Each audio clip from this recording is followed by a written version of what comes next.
Welcome to the What Do You Do podcast, where I sit down and speak with professionals having honest conversations about their careers, how they got into them, and advice for those looking to follow a similar path. But most of all, telling you, the listeners, what it's really like to do that job. Well, Essie, welcome back to the What Do You Do podcast. Thank you. It's awesome to have you back on.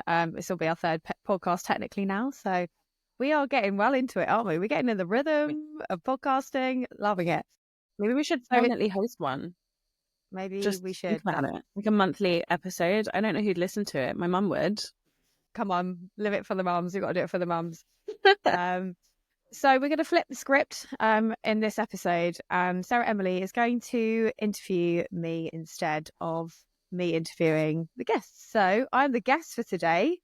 So what have you got for me? Let's go for it. This is so exciting. I've always wanted to be the person that asks all the questions. So as someone who sees all different types of industry or sub-industries within tech, I wanted to pick your brain so that we can help understand, perhaps from a wider variety of people, and frankly from the other side of the table, how this looks, because a lot of the focus has been on client side or individuals, and you see people's journeys. So we don't need to do an introduction, right? Everyone knows who you are at this point. Okay, we're good. So when you look at the concept of sort of understanding the concept of a career transition, what is it that you think that the first step should be when someone starts considering making that change? Where do they start? So I get messages from people trying to get into tech sales predominantly all the time, because I'm predominantly focused on hiring for tech sales. I do other roles as well, so marketing, customer success, etc. But that's kind of like the critical one, because people see advertised or they hear in the media that tech sales is very lucrative, which it is, it can be. And it's obviously a little bit sexier. They're a little bit more, I think the tech industry is a little bit more advanced than others in some ways with regards to working practices and things like that. A little bit more innovative, I would like to think. And so it makes it a little bit attractive to people who are coming into the industry. So my first thing that I would recommend is to listen to my How to Get into Tech Sales podcast episodes, where we talk through it with VPs of sales who have been there and done it. But aside from that, I think the key thing to do is really sharpen up, I guess, and understand where you have got experience. Think about where your experience is transferable into different sectors. I've had candidates who have reached out to me where I've been working with food tech companies, and they've maybe come from FMCG sales background. So they've got that experience selling into stakeholders across a similar set of people. So let's say they've been selling into like restaurant owners because they've been selling beverages into them. That's probably a very similar and a stakeholder that you'd be selling into if you're coming from and selling food tech product into a restaurant owner, let's say an Uber Eats or something like that. So it's quite transferable, I would say, from that. So that'd be the place to start. And I think because tech sales is quite competitive, it's very important as well as another step to reach out to hiring managers individually and send them bespoke messages on LinkedIn. Talk about your achievements and why they should consider you over somebody else. Quite often, more than not, that I see this happen with candidates who haven't got experience, and then they do really well because they've sent bespoke messages to individual hiring managers. So they'll send it to the talent acquisition teams, they'll send it to the actual hiring managers themselves critically, where they think they've got relevant experience. So for example, they'll be like, I've overachieved, done 120% of my targets in this industry, and I think I'd be really good at transferring my skill set to tech because of that reason. So those are probably like the two most critical things. And then in addition to that, you got no harm in listening to like loads of podcasts and reading more blogs, going to networking events, especially getting yourself out there, having a little look on like meetup.com, Eventbrite, and getting yourself in front of people and chatting and seeing what the vibe is like, seeing if you like it. Yeah, those are my top tips. I like that. Because you've answered like 9 of my questions in one go. I will come back to some of those because there is a bit where I really want to get into more practically speaking, because a lot of this stuff can sound really theoretical. So I really like that you mentioned some specifics there. And actually Meetup has been a fantastic resource. So yes, definitely massive +1 on that. If you think about the individual sort of when they're starting to think of this journey and they're looking at these podcasts and they're consuming some of this information, what do you think some of the mental hurdles are that they have to overcome in this transition piece, also during the interview process? I think probably imposter syndrome is a critical one, where they think, oh, I haven't got experience within that. And so I think you build your confidence through all the things that I've mentioned, really. So reading up on things, making sure that you do lots of due diligence about the business that you're interviewing for. You do loads of research. You can even go just beyond the website, obviously, look at like YouTube, look at their TikTok, Instagram, everything, so that you really get a flavor for what they're talking about and understand the business and obviously who they're selling to as well. And yeah, I think that's probably a critical point. Yeah, just kind of the getting ready piece. And I think sort of from my side, as someone who's made that switch in career, I think sometimes it's figuring out what it is you want to do. So even taking a few further steps back. And then there is in some fields, you can kind of come in at a similar level if there's enough transferable skills, but then mentally having to prepare yourself for, okay, I might have to start, a rung lower on the ladder. And for some people that can be quite difficult because you're used to running a group, for example, you could be, or you're used to running an international territory and then you do a national territory or whatever it may be. So I think that's probably something else that I would get someone to prepare themselves for, to be honest. That's the other and more personal side of the hurdles associated with making this kind of switch. 100%. I think one thing as well, we've got how to navigate a career change with Caroline Hickey in another episode. And she talks about the steps that you need to take in order to obviously make that change financially, because it might be that you are making a big cut to your finances and you need to just figure out, you need to basically just work out and save for the next 6 to 12 months whilst you make that transition to offset any of the risks that you might incur on taking that pay cut. And also just to ensure that you have that buffer if you are job searching too. Obviously, that's critical. But yeah, also you just need to check your ego. If you want to continuously learn and have growth mindset, then you need to just kind of take that on the hit and just not get too caught up in your ego and just be open to learning from other people. And that actually can maybe sometimes be some of the most difficult pieces. You think, oh, but I know everything about this bit. Well, now you have a lot to learn in this. So be ready for that learning journey and that learning experience and not being the person in the room that has all the answers. So yeah, that can be a difficult transition. You have two ears, one mouth, as they say. I know, I remember being told that at school and it never really sunk in. Anyway, if we look more specifically at tech sales, because this is obviously and this is what you live and breathe for your sins. And actually, I have lived and breathed for a long time for mine. But we've already looked at a few things that people could do to sort of help get themselves ready and how to get in touch with the right people. Again, if we take a little bit of a step back, if we look at the soft skills or personality traits from your experience that you think would maybe facilitate an easier transition into tech sales, maybe you can give us some idea about what those might be. I think the first thing that just come to mind is likability, and you kind of either have that or you don't. You're either likable or you're not. I can't teach you. Yeah, no, that's fair. Depends on the audience, right? Yeah, I guess, dear reader, but it does depend on the audience. But that's really funny. Yes, exactly. So with that, what I mean is you need to be able to build rapport and have like a really open ability to ask questions and engage with whoever you're speaking to, especially within tech sales and, in order to get in there when you're interviewing anyway. So I think, yes, the ability to build rapport with people and be genuinely curious and ask questions around the business, everything like that in that context. Does that answer your question? Yeah, absolutely. I have a few of my own to add, if you don't mind. 100%.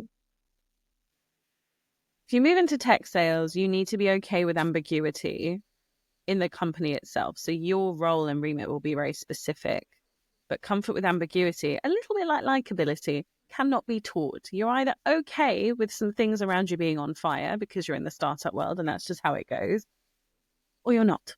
And that's okay. It doesn't make you better or worse. It just makes you better or worse suited to a particular role in a particular industry. So that piece is definitely one for me. And going hand in hand with that, actually, adaptability. So if things do change, how quickly can you switch modes into whatever is required of you next? So I certainly think that those are two other pieces that would probably feature in their skill set matrix aside from the core skills, Yeah, I'd like to add something onto that as well. I think being able to interpret data and where you can see things that are working really well. So, for example, let's say you find an industry is like absolutely tanking, so therefore you're not getting as much money from there. You need to understand and analyze where all of your deals have come from, replicate those, try and find those types of businesses elsewhere, maybe then even pivot to different industries. And that is going to be critical in order for you to be successful within tech sales, because if your market, your industry vertical that you've been focused on is not doing well, then you're not going to do well. So you really need to sort of like be able to pivot, be more strategic about what you can target, and hopefully you should get some support from the rest of your team and on that. But at the same time, if you're able to do that by yourself, you'll fly. So Yeah, no, I would agree with that. Good. I think those are some good pointers on the variety of skills that, I think often people over focus on, well, you have to have some kind of sales experience. Truthfully, you don't. You have to be able to sell. And that doesn't necessarily mean that you've done it professionally before. It just means that you have a way about you and you're likable, right? But then the other skills go along with it. So good. Do you think, so I've generally found that there are core roles outside of tech sales specifically, or outside of the core crazy startup world, that lend themselves a little better to making that transition. Do you have any insights on perhaps industries or types of roles or anything within that remit that's maybe a bit of an unsung hero of that transition? Things that you've seen work really well, but maybe on the surface don't initially strike you as a role that would transition very well? I would say recruitment into tech sales is one that's done loads. Essentially, when you're prospecting clients, it's very similar to prospecting in recruitment, similar to prospecting in tech sales, right? So it's incredibly transferable. And I think it's often a massive oversight. I did transition myself. I moved from recruitment to tech sales, back to recruitment, back to tech sales. So I've done it myself, and been successful in those roles as well. So I would say that is one key thing. One other thing that I would say, where else have I seen really? I mean, just generally, if you've worked in a call center, it doesn't matter, like, because then you've done outbound cold calling, or you're used to being on the phone, you're used to being able to build really quick rapport over the phone, and it eliminates your ability to be scared of being on the phone as well. That is definitely a huge winner. What other things? SDRs. I'm trying to think of my SDR hiring. I've done less SDR hiring recently, but I think those are probably some key ones. I think they're a bit obvious though. Are they a bit obvious? What do you think? The recruitment one, yes. I think to me it's obvious, but again, I've been a recruiter, so maybe that's why I'm like, well, obviously, because we would make great salespeople, blah, blah, blah. From my experience, like I have hired quite a few, especially with my time at Uber. My team was the one that set up a sales hiring team for the first time ever. And we rolled out, the Uber Eats products and Uber Freight. And suddenly we needed this whole different functionality within the team. Prior to that, there had been no dedicated sales team across all of these pieces. There have been some other ones where I was quite surprised, I suppose. So maybe less from the professional services background, but I've found people working in frontline customer service work incredibly well especially in the Uber Eats team.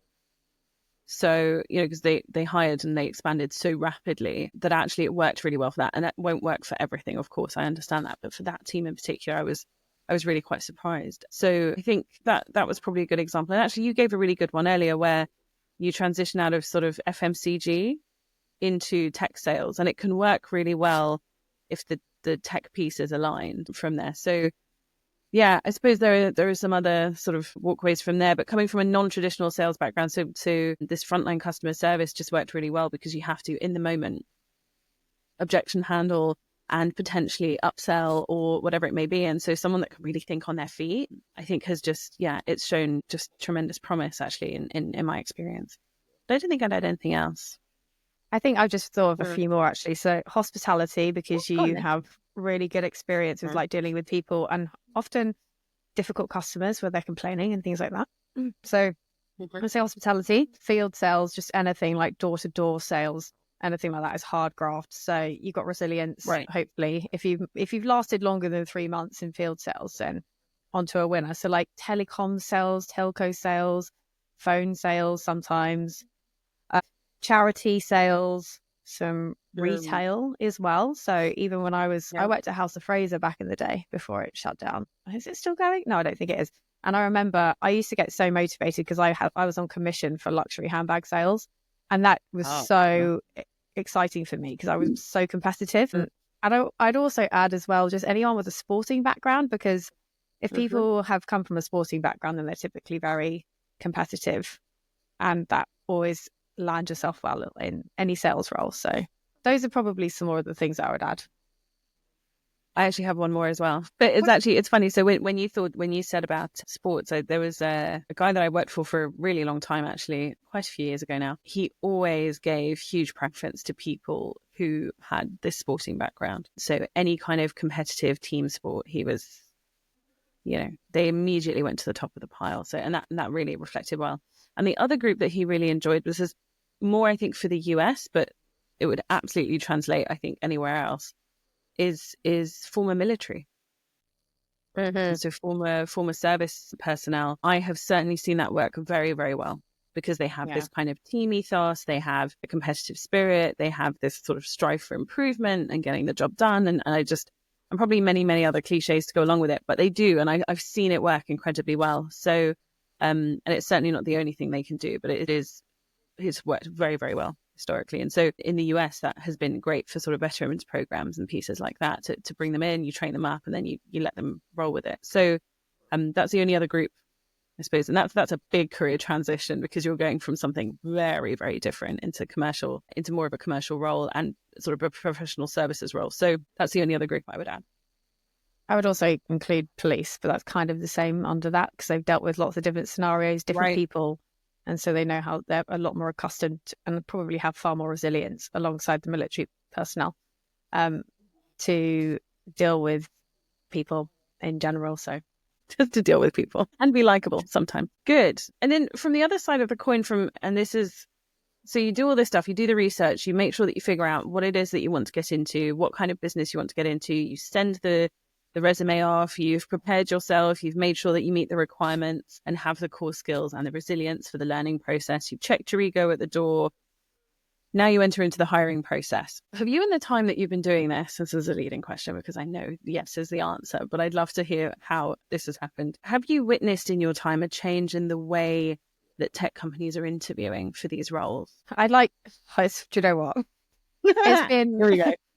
Yes, finally, I went to stump you. I would like to say yes, but I tell you what, it's just such a mixed bag across every client I work with, and it's frustrating. So I even put a post out this morning on LinkedIn talking about how founders should check in with their agencies to ask for feedback on how the hiring managers have actually handled the interview process, and what's the feedback from the candidates? Have they had a nice experience? Have they sold the dream to them? Have they but given them realistic expectations? All this kind of thing. And I think that they just don't standardize questions as well across the interview process, which is really frustrating because then it opens up to bias. And how are you going to be able to compare people if you haven't asked the same questions? So that is just a frustrating part. I worked with one business that I really loved, and that was a company called Cargo One.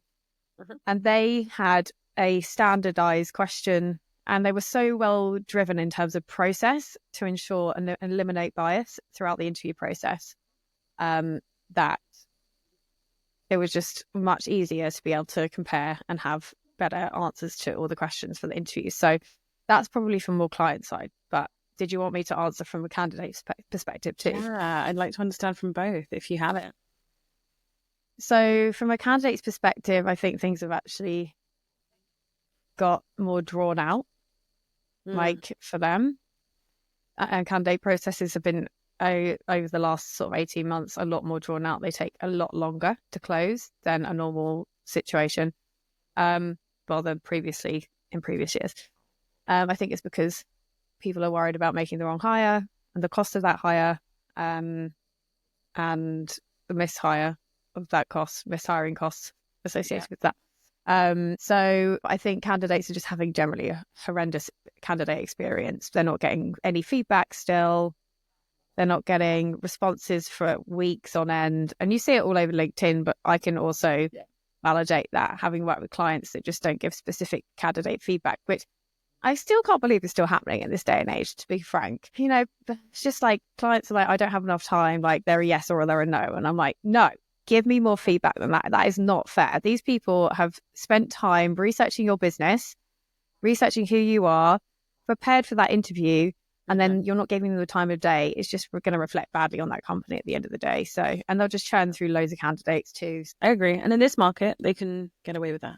But every market flips. And when it does, that company suffers because people are very driven. And you've seen this in, let's say, in recent political shifts. You've seen how buying power can really influence a company position on things. We saw in the mass layoffs that happened during the early days of the pandemic, the way that companies handled those layoffs very much dictated their brand awareness for the next several years. So it can have a really significant impact.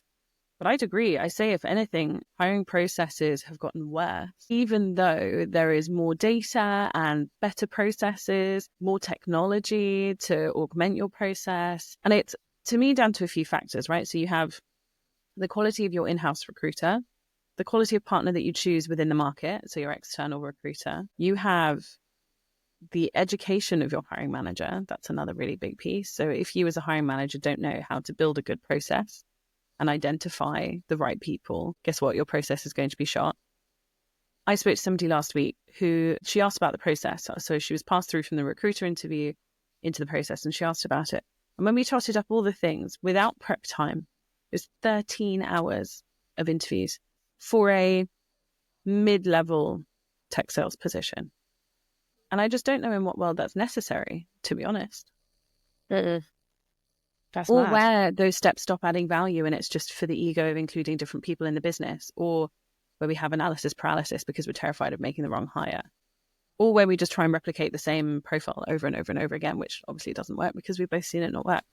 But I definitely, if anything, I've actually seen it broadly get worse for the candidate. So the amount of time that's expected, the lack of feedback, or the lack of answer at all. You know, you witness people that just get completely blanked, and they've spent hours preparing and done case studies and all the rest of it. It's, it's really quite shocking. Maybe not, because I sort of expected it and you never cease to be amazed by it. But I'm disappointed, certainly, in what I see, because we have the data and the tools to do better, but we don't. Largely, this isn't universally true, but largely that seems to be the trend. So I think one other factor is the fact that, you know, HR and talent teams have been the first victims to getting absolutely slashed, right? So there are less hands on deck to be able to send out responses. And where there's more candidates on the market applying for more jobs, it makes it a much harder task to actually get through. So in some respects, that is probably a critical reason, but at the same time, it's still not good enough. Yeah, I agree. No, I absolutely agree. Changes need to happen. They do. There we go. That's a separate podcast line that will be starting. That it's going to be a daily release. I'm going to stick on topic of where sort of companies need to do better. And I'm curious how you feel, or from your experience, what would your advice be to a business in terms of how they do the best they can do in supporting someone who is joining their business as part of their career transition? And this is very much sort of, how do we make sure we onboard them? How do you tailor that journey to make sure that that transition is as easy as possible, both for the individual, but also the more you reduce their ramp, the better it is for you, right? As a business, it's an everybody wins situation. And so I'd love to hear from your experience where perhaps you've seen things that you don't have to name names, but we always welcome naming and shaming. So where perhaps you've seen companies that haven't done such a great job at it, or things that you've observed that have been done really well, and further from that, your observations on things that you might pay attention to. Were you in the position of the business that had to onboard this person, specific to this being a career change? I'm trying to think about specific career changes, but I mean, to be fair, we've done a few things within. I can go back to the food tech side of things, because we've done quite a lot of stuff within that, and payments, and quite often from those they'll come slightly different backgrounds to get into, I guess, more of like a BDM, like a business development manager position, or an account exec SMB role. So obviously my recommendations firstly are to the offer stage, offer going out. It's really important that the hiring manager stays in touch with them until they start, just because obviously you need to build that relationship to begin with. Then obviously with regards to like starting, making sure that they have a full meet the team, have a buddy assigned to them. So not necessarily the hiring manager, but someone else they can speak to in the team. And then have also formalized check-ins scheduled throughout the week. So do like end of week check-in, end of 2-week check-in, end of 3-week check-in, end of 4-week check-in, all the way up to probably. And then you can probably do like bi-weekly there after that, after the first month. And also be very open to feedback within that. So asking them, you know, how they're getting on, how are they finding the tools and the systems, how have they had any coffee dates with anyone else from the other teams? Or if not, if that's not already formalized and set up, then you need to set that up with other people in other teams so that they can learn about the entirety of the business. But from day one, you need to set expectations. So get them to sit down, know exactly what their targets are, what is expected, what their ramp target is, any resources that they can go to in terms of, you know, internal tech, but also getting information, like how do they find information from the business, like what marketing communication can they get their hands on. Make sure that is all available. And also we use Notion when I onboarded every single employee to my business to ensure that they had all of this like set out on a page. They knew exactly what they needed, who they needed to ask when, so that they wouldn't need to distract the hiring manager. If they had a question every 5 minutes, they'd be like, okay, I've got a question about this. Okay, I can speak to this particular person. Right. So then the Slack wasn't going crazy or anything like that as well. And then, yeah, I think those are probably the key things from my experience, specific. And also just being open to like the learning and asking questions about how they're finding that transition from where they'd come from to this and the challenges that they're facing, and, you know, identifying opportunities about how they can overcome that. I'd agree. There's one addition I would make, especially for tech sales, is don't underestimate the power of perhaps buddying up your new sales talent with product. Yeah. Oh, yeah. Because the more entrenched they are within that and how it works and the thought process, the roadmap, the better they will be and the quicker they'll learn. So historically, we've made sure that, or I have made sure, teams that I've been part of internally have always made sure that there is, if not a buddy system, very heavy sort of pro-product element to the onboarding process. So I think that is hugely underestimated and a very valuable resource and a worthwhile investment in terms of the time that you allocate from the internal person too. But it really can speed up your ramp, which as a salesperson is great for them, great for you as a business. Even just sitting in on product calls, like on the team calls, because even when I worked in Vancouver as an AE, and being on that weekly call or in-person meeting with them each week, I didn't have to contribute anything, but you just learn so much about what's going on, and also to identify the reasons behind all the product changes and the developments and things like that, so that you can do objection handling that much more effectively as well, is very invaluable. I would agree. If I can segue us into some practical stats, because I love speaking about theory and examples and all the rest of it, but actually, if we're real, what people want is, give me somewhere I can go to consume some things. And I know that we raised a few points earlier, but I kind of want to circle back so that they're collected in a succinct way. So my first question is very much around the resources or programs or societies, groups that you would recommend for people to look at should they be considering such a career transition. So we've mentioned Meetup already, and so I'd love to pick your brain a bit on that. Are there specific podcasts that you would recommend other than yours, obviously, outside of that? But so yeah, that would be really great to understand, just to give people a bit of a checklist to go to, which can be really helpful. Yes. So Rev Genius is a good community that you can get into. There's loads of things that have been flying around in that Slack group, and it's free. Pavilion as well. To be honest with Pavilion, I think it's more you've got to pay for memberships. We're a partner of Pavilion, but in terms of the resources available for career growth, they do lots of courses on even like chief revenue officer schools and things like that, and academies. So that's one thing. There are probably specific ones with regards to industry verticals as well. So like specifically like fintech as an example, or like medtech or what have you, whatever industry you're looking at.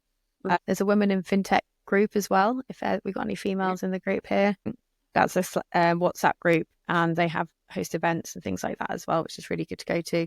If you want some fun stuff, you should watch like Corporate Bro. That's really fun. And Corporate Natalie as well. She's great. If you just want to lighten your day a little bit on your feed as well, because they just take the mick out of tech sales. Also, the guy who runs SaaStr, the event as well, I can't remember his name off the top of my head either. He posts some really cool stuff, and he's also set up a VC fund and runs that event as well, I believe so. There you go. That's quite good to check out in terms of content. Awesome. There's one I'd add that's maybe just more international for networking, a little more like Meetup, and that's Intonations. They are lesser known. They're usually a community for people that speak at least one second language. I've been a member for ever. I used to run the Chicago chapter, which was really fun. But they can also be a great source of sort of groups, events, newsletters, that sort of thing. So because there are so many sub verticals. And it's purely there for networking, but there's like a medical bit, there's a women's group, there's all kinds of stuff. So yes, would also recommend checking them out. Is there anything on the theme of sort of specifics, if we take a step further than that, is there any prep work, as it were, and I will explain the term, that you would advise people before moving into this remit? And this might be more for your early careers area.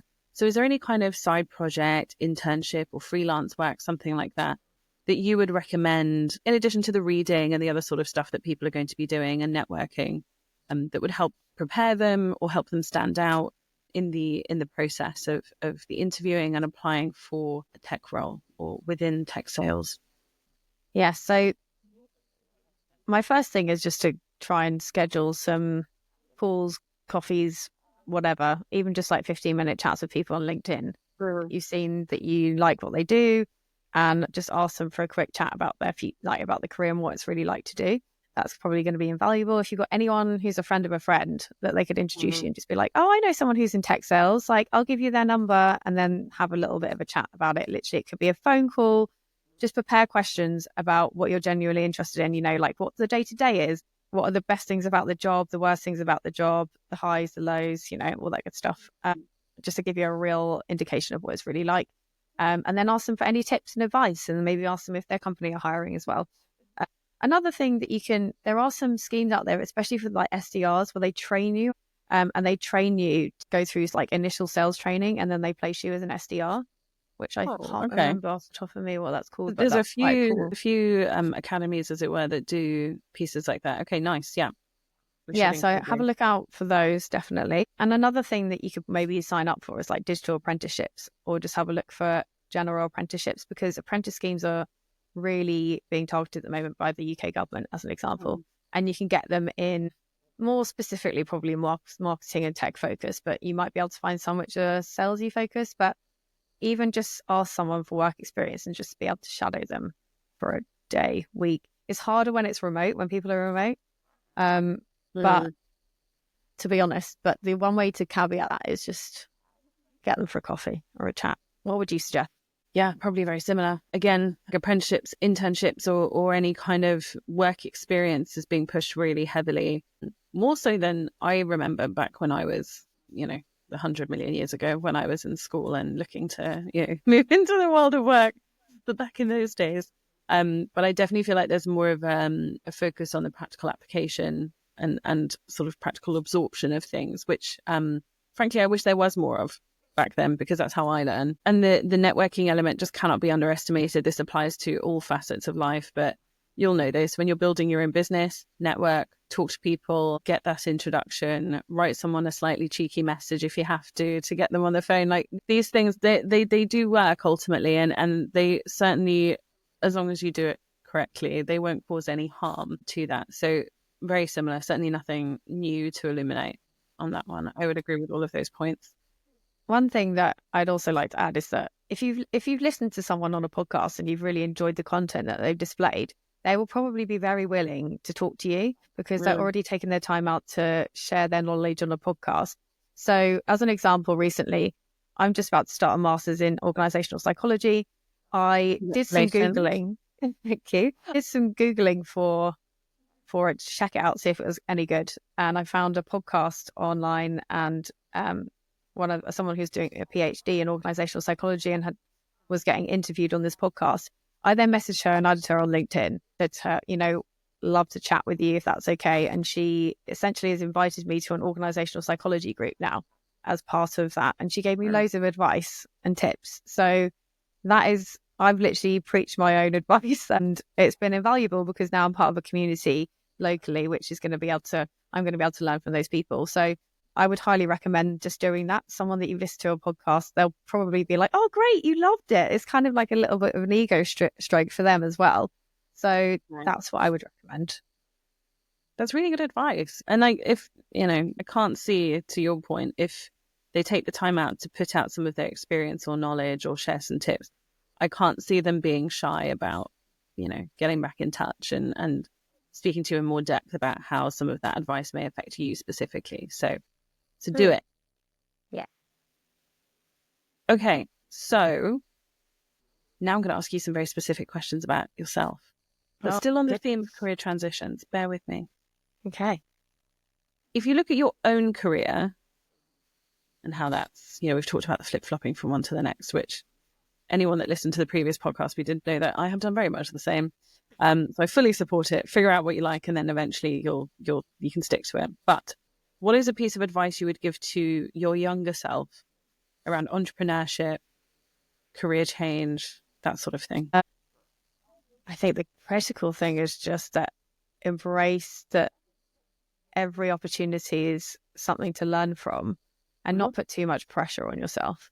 I put so much pressure on myself to get it right the first time, and I think that it's an evolution, and you grow as you do it, and you learn more and more about yourself the more things that you try and the more things that you do, and then you help to refine exactly what really gets you going.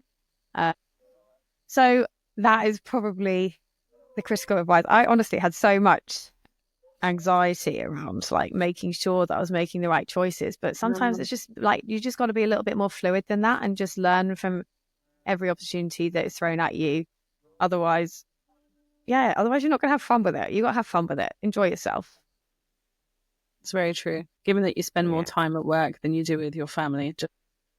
And also be sure to choose careers with people, if you have this luxury, obviously, where you have multiple offers or something like that, you deal with the people and you admire the people that you work with. It's the worst thing if you just don't think that you're going to learn from them. Like, it's so important. These people could become really, really good friends. They could become future mentors and advocates for you. So even have clients, that I've had built amazing relationships with over time, and they've become really good friends. But also, I've got people who I worked with 10 years ago who are like my best friends still. But they can help you in so many more ways than you ever realize throughout your career. So does that answer your question? I agree with that. It does. I would have something from my own perspective, having done something quite similar, is to two things. One, don't sweat the small stuff. I think it's overused, but it's like sometimes there's a shift in priorities or something doesn't quite work out, and it happens. I could say a ruder version, but it happens. And so that's okay, which kind of links me to part two with not everything works first time, and that is totally okay. So accepting that failure or redirection, as I like to term it, is part of your journey, and that's fine. Absolutely. And that's something that I've learned quite heavily, having gone from consulting back into full-time work, back to consulting immediately, because what was I thinking? And back again, and now back into consulting, and we'll see. But it's really okay, because sort of in that moment it's the right thing for you, and it may turn out that it's not, but that's fine, because you've gained a lesson, to your point, or a great connection or something else. So it's okay for it not to be a slam dunk the first time. When you're on your 13th try, maybe ask some questions, right? But it might be a bit of a theme there. Yeah, exactly. Yeah. I'm like, maybe your ninth boomerang, maybe you reconsider. But until such time, it's okay to keep kind of fine tuning and honing that, because it's never a straight line. And I also think that's something that we mention often, but is often forgotten, is it's not just, okay, well, I'll just go here. It's like, well, actually it looks a bit like this, and that's totally fine. And just kind of give yourself a bit of grace with it. Without a doubt, I totally agree. And one of the things that I used to say to my team was, just remember we're not brain surgeons. Like Real. no one's dying. Hopefully not, Hopefully. but like, so, I think we know early on in your career, you feel like you're under so much pressure to perform, but at the end of the day, you don't need that much pressure on you. Just like take it off and just enjoy it. The more you enjoy it, the more you'll flow, especially in tech sales. Like it exudes, your energy will come across. If you're really tight and anxious, like you just need to just relax into it, enjoy it, and enjoy speaking with these people, all your prospects, and you'll just have so much more success. So that would be my thing specific to tech sales or any sales role, really. No, I agree with that. Good. Well, thank you for handing over the mic. I know that must Thank have been a bit you. scary sitting on the other side of things, but I have thoroughly enjoyed grilling someone else for a change and stumping them with my questions. So thank you for allowing me to do that. And I really hope the content is useful. And I'm sure you are as well, more than happy to have people reach out and ask additional questions or follow-ups. And I will definitely, the show notes on this is going to be a book in and of its own right, but Yeah. I have many, many things to Right. add, and I will share them with you so that they can go into the show notes. But yeah, thank you very much for having me. Yeah, it's been a pleasure. Thank you so much.